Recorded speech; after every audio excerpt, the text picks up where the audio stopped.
Допустим, вас не устраивает внешний вид вашего дома. Уже надоело каждый год красить, бегать с лестницами, нанимать рабочих. Хочется защитить фасад от дождей, снега и солнечных лучей. Осы, шмели и шершни снимают мягкий слой древесины для своих гнезд. В каждой щелке разводится рой, что мешает спокойно наслаждаться летней погодой на открытой террасе. И у вас возник вопрос, как просто, дешево, да еще и надежно решить эту проблему.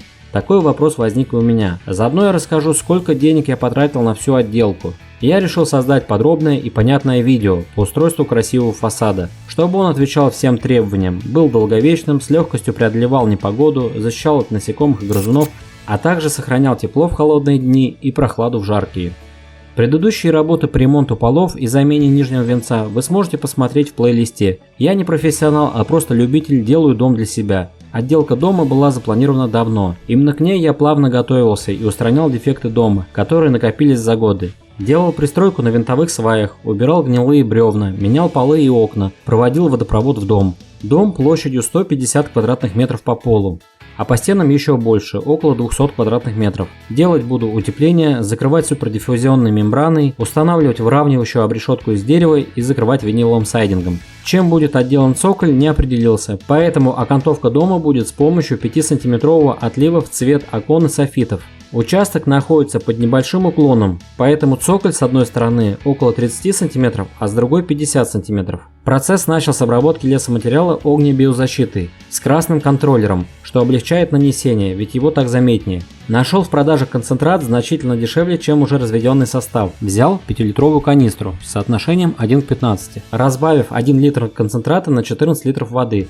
Таким образом, за 2300 рублей у меня вышло 75 литров готового состава. Если же сравнивать с готовыми составами, то 75 литров будет стоить в районе 15 тысяч рублей. Экономия очевидна. Пока брусок подсыхает на солнышке, я взялся установить рабочее место. Заранее соорудил 4 козла и на них уложил доску, импровизированный верстак. На ней будет стоять торцовочная пила и с краю самодельный циркулярный стол. Все заготовки будут пилиться тут.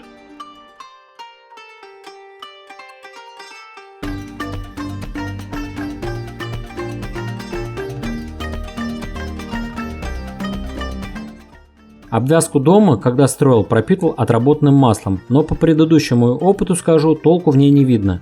Сейчас, перед началом обрешетки, обработаю обвязку дома тем же огнебиозащитным концентратом, что и все доски. Обрешетку делаю горизонтально, таким образом минеральная вата не просядет под своим весом и не образуются мостики холода.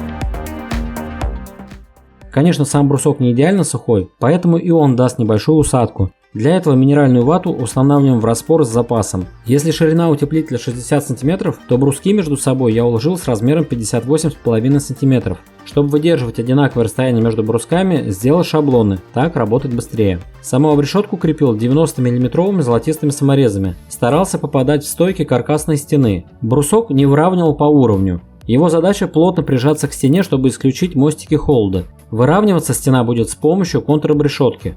Важный подготовительный момент вокруг окон. На этот брусок будет крепиться финишка. Она положит начало красивым окнам. Если окна стоят неровно в уровень, может нарушена диагональ. Обрешетку можно делать двумя вариантами. Первый простой способ, как я называю, ровно-криво. Это сделать брусок по канту окна. Визуально будет смотреться ровно, а по факту криво. Но об этом знать будете только вы. Второй вариант – это установить обрешетку по уровню. И тогда на будущее у вас есть шанс выровнять окно и знать, что у вас все в порядке. Я же предпочитаю первый вариант. Пока в этой серии буду показывать дом на одной стене, следующие стены в процессе съемок. Есть некоторые моменты у дома, которые я хотел бы переделать, но еще не придумал как. Да если работаешь один, лучше делать по одной стене. Утеплил, закрыл мембраной, утеплитель сухой, мембрана не выгорает, сразу делаем сайдинг и дальше следующие стены. Этот этап работы наиболее ответственный, к утеплителю надо относиться серьезно. Даже малейшие мостики холода зимой очень сильно сифонят и теряют драгоценное тепло из дома. Не нужно утеплять дом лоскутным утеплением, это когда остается много обрезков. Утепляем тщательно и внимательно следим, чтобы утеплитель прилегал к стене. Зазоры не допускаются. Крепить утеплитель начал с угла. Поскольку это хорошая минеральная вата, то ее можно сложить и она не сломается, в отличие от базальтового утеплителя. Чтобы утеплитель держался на углах и не выпрямился, закрепил его грибками с саморезом. В данном случае уже не имеет смысла обращать внимание на мостики холода от самореза. Остальной утеплитель не крепил, он отлично держится между брусками и сверху его прижмет мембрана.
Мембрана играет роль ветра и влагозащиты, но не от проливных дождей, а от пара. В воздухе всегда присутствует вода, и именно эту воду она будет выпускать через себя. Еще важная функция – это ветрозащита. Зимние холодные ветра способны очень быстро выдувать тепло из дома. Если кто-то считает, что ветрозащиту можно сделать кусками, то он ошибается. Ее также нужно проклеивать именно от ветряных нагрузок специальным армированным скотчем. Пристреливаю всю мембрану степлером. Чтобы скобы не заминались, покупаю только каленые, с ними проблем не возникает. Мембрану завожу за угол, примерно на метр. Стык будет по прямой стене, и лучше делать меньше стыков. Вокруг окон прохожу целым полотном мембраны.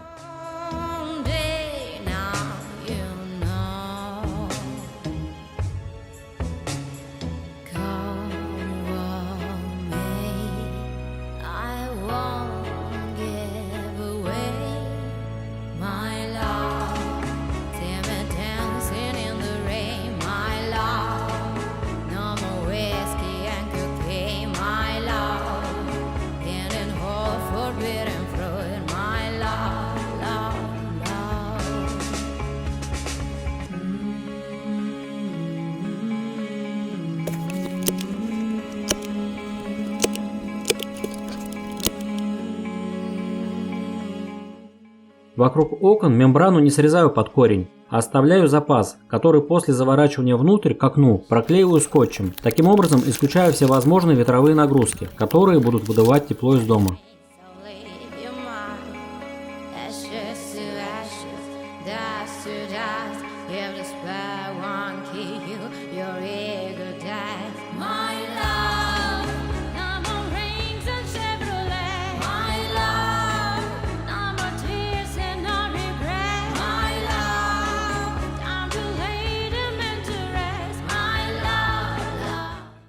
Дополнительно все стыки проклеил специальным скотчем, чтобы наверняка не было задувания ветров. Считаю, что хорошо смонтированная мембрана – это 50% залог успеха всего утепления.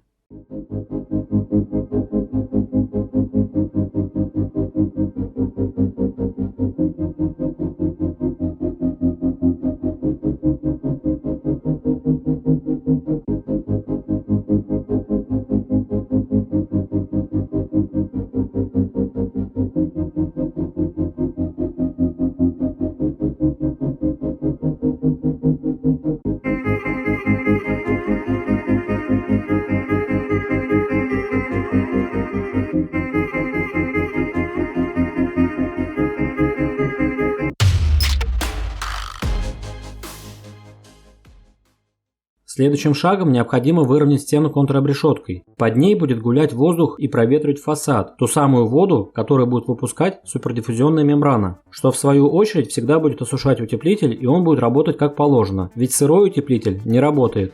Для обрешетки закупил доску 150 на 30 мм. Распущу ее на 3 рейки плюс-минус 50 мм на самодельном циркулярном столе. У нас на ближайших рынках нет рейк такого размера. Если у вас есть возможность купить рейки сразу, лучше берите их, так вы просто-напросто сэкономите время. Ну а я пойду более сложным путем. Доски пилю по 3 метра и распускаю. Их также обрабатываю огнебиозащитой. На углы использую доску шириной 10 см. На нее будет крепиться чистовая отделка в виде наружного угла, у которой есть заводская перфорация. Через нее будет крепиться угол саморезом в доску. Поскольку она широкая, мне проще попасть в перфорацию. Также на разделительный профиль, он же H-профиль, использую доску 10 см. Она тут будет как раз. Вся остальная контробрешетка идет размером 50 на 30 мм. Контробрешетку начинаем с углов. Доску устанавливаю строго по уровню, это важно. От них будет зависеть весь внешний вид дома. Чтобы стена не была волнами, нужно постараться сделать все идеально. Для того, чтобы стало понятно, откуда ее сначала крепить, сверху или снизу, нужно уровнем посмотреть, в какую сторону у стены уклон.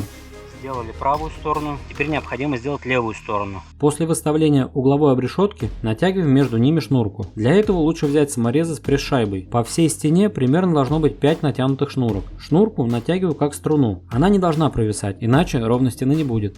Монтирую обрешетку по одной рейке, завожу ее под шнурку. Теперь от угловой доски отступаю 40 см. И можно крепить основную обрешетку. Креплю так, чтобы рейка не касалась шнурки, примерно 1 мм. Она должна свободно ходить. Креплю их по 2 штуки, чтобы доску не выкручивало. Я равняю обрешетку всегда саморезами без подкладок под доску. Чтобы доска хорошо держалась, необходимо использовать саморезы с полной резьбой. Например, у 90-го самореза резьба только на 75 мм, остальное пустое тело. Именно по этому пустому телу доска может гулять вперед-назад. Но если стена очень сильно завалена, придется наращивать подкладками под обрешетку. Или использовать прочные подвесы для гипсокартона, или же строительные уголки. Мне же хватило 55 мм желтых саморезов с полной резьбой.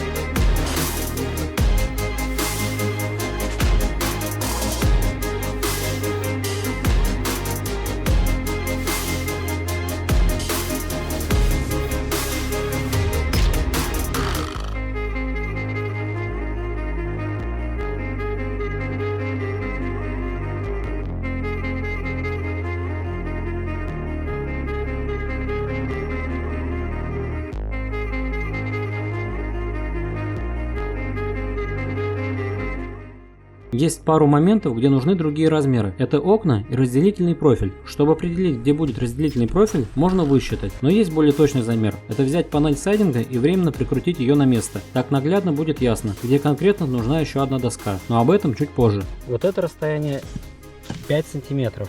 От угла бруска до края бруска. Если до центра, то здесь 8,5 см. Аналогично здесь. С таким расположением вы точно попадете в перфорацию. Перфорация — это вот эти дырочки.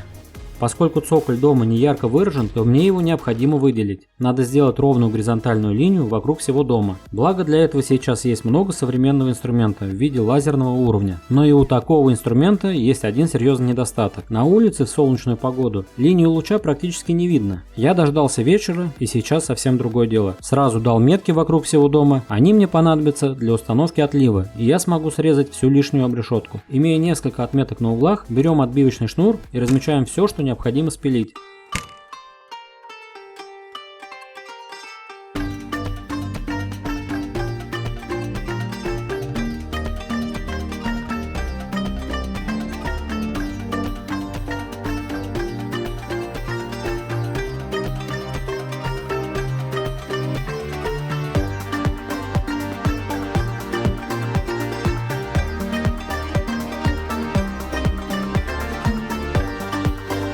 В начале видео я говорил, что хочу защитить дом максимально эффективно. И в голову мне ударила идея. Полости между обрешеткой, вентилируемый зазор, это место, куда могут пролезть грызуны и по обрешетке забраться в утеплитель, наделать там дырок. Чтобы этого избежать, решил сделать защиту в виде оцинкованной сварной сетки, ячейкой 6 на 6 мм. Одного рулона мне хватит на весь цоколь. Нарезаю сетку катушками по 250 мм. Прикручиваю ее к обвязке дома и завожу на обрешетку. Снизу сетка защитит вентилируемый фасад от грызунов, а с внешней стороны будет виниловый сайдинг. Даже если она прогрызет его, что маловероятно, то это будет сразу видно, и можно будет просто заменить панель и отремонтировать ее пакости. Наступил этап установки отлива. Без него я не могу сделать сайдинг. Он разделит визуально цоколь и стену дома. На отлив устанавливаются внешние углы, разделительный профиль и стартовая для начала монтажа первой панели винилового сайдинга. Есть нехитрый способ, как вырезать отливы на углы, более детально выложив в своем телеграм-канале. Поскольку обрешетка срезана в уровень со всем домом, креплю отлив так, чтобы низ обрешетки совпал с низом отлива. Дополнительно контролирую пузырьковым уровнем. В качестве крепежа использую острые саморезы 19 мм с пресс-шайбой. Угол отлива, что уходит за стену,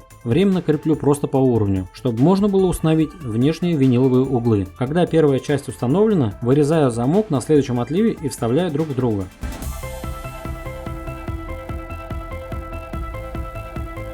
Самая долгая работа – это подготовка. Сейчас я выполнил всю черновую работу. И наконец-то настало время монтажа виниловых элементов. Начинаю монтаж с углов.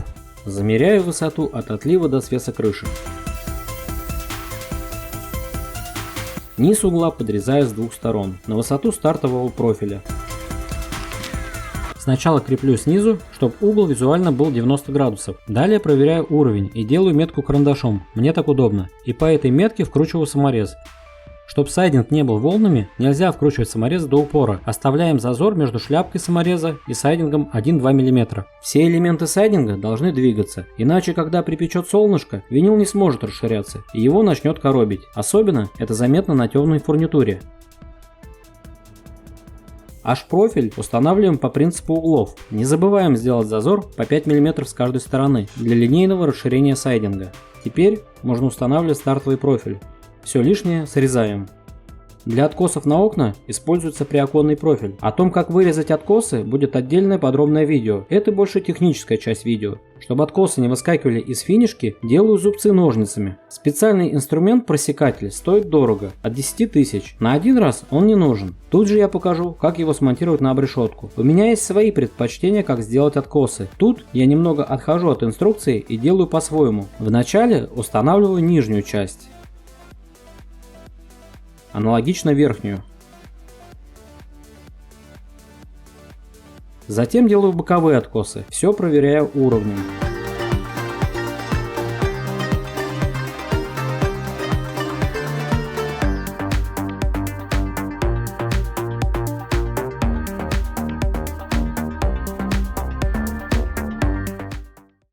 И только после этих этапов работы наступает самая легкая работа. Это монтаж сайдинга. Первую панель сайдинга мне удобно заводить сбоку. Замок попадает в направляющую и просто прокатываем панель до конца. Оставшуюся часть выгибаем и заводим ваш профиль. Благо он гнется и с ним легко работать. Прикручиваю панель и проверяю уровень. Если все установлено ровно, то и остальные панели пойдут в уровень. Главное устанавливать до конца. И нельзя растягивать сайдинг, иначе скоро появятся волны.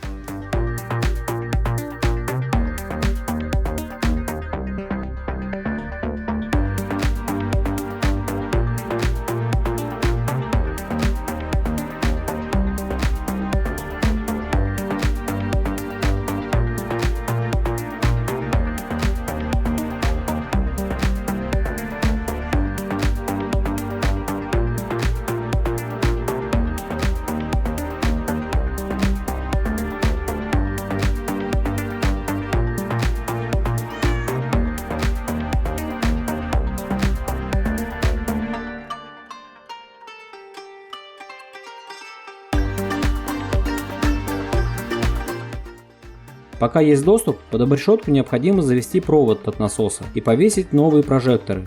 Последний лист сайдинга закроется софитами, но это уже в следующей серии. Дом обрел новые черты, стал более солидным, защищен от ветров, дождей и солнечных лучей. Но это не конец истории. В следующих видео придам дому более завершающий вид. Буду подшивать свес, который защитит дом от ос и шмелей, и покажу, как делал водосточку. А теперь пройдемся по ценам. Во что мне обошлись материалы для этих работ? Часть материалов покупал на строительной базе, так дешевле. Все цены на момент создания ролика, сентябрь 2023 года. Чтобы всем было понятна цена, $1 это 96 рублей. Пиломатериалы 22 тысячи, это 1,5 куба. Огнебиозащитный концентрат 2300. Утеплитель 29 упаковок 39 150. Саморезы обобщу 15 кг 2960 рублей. Скобы 3 упаковки 516 рублей. Супердиффузионная мембрана 3 рулона 25 089 рублей. Фурнитура для сайдинга 51 955 рублей. Сайдинг 70 526 рублей. Скотч 6 рулонов 10 182 рубля. Отливы 23 штуки по 2 метра 6210 рублей. Сетка от грызунов 1541 рубль. 2 прожектора 460 рублей. 3 доставки 7500, 1300 и 2500. Итого 11300. Итоговая сумма, потраченная на отделку, не считая работы, 243 959 рублей. Увидимся в следующем видео.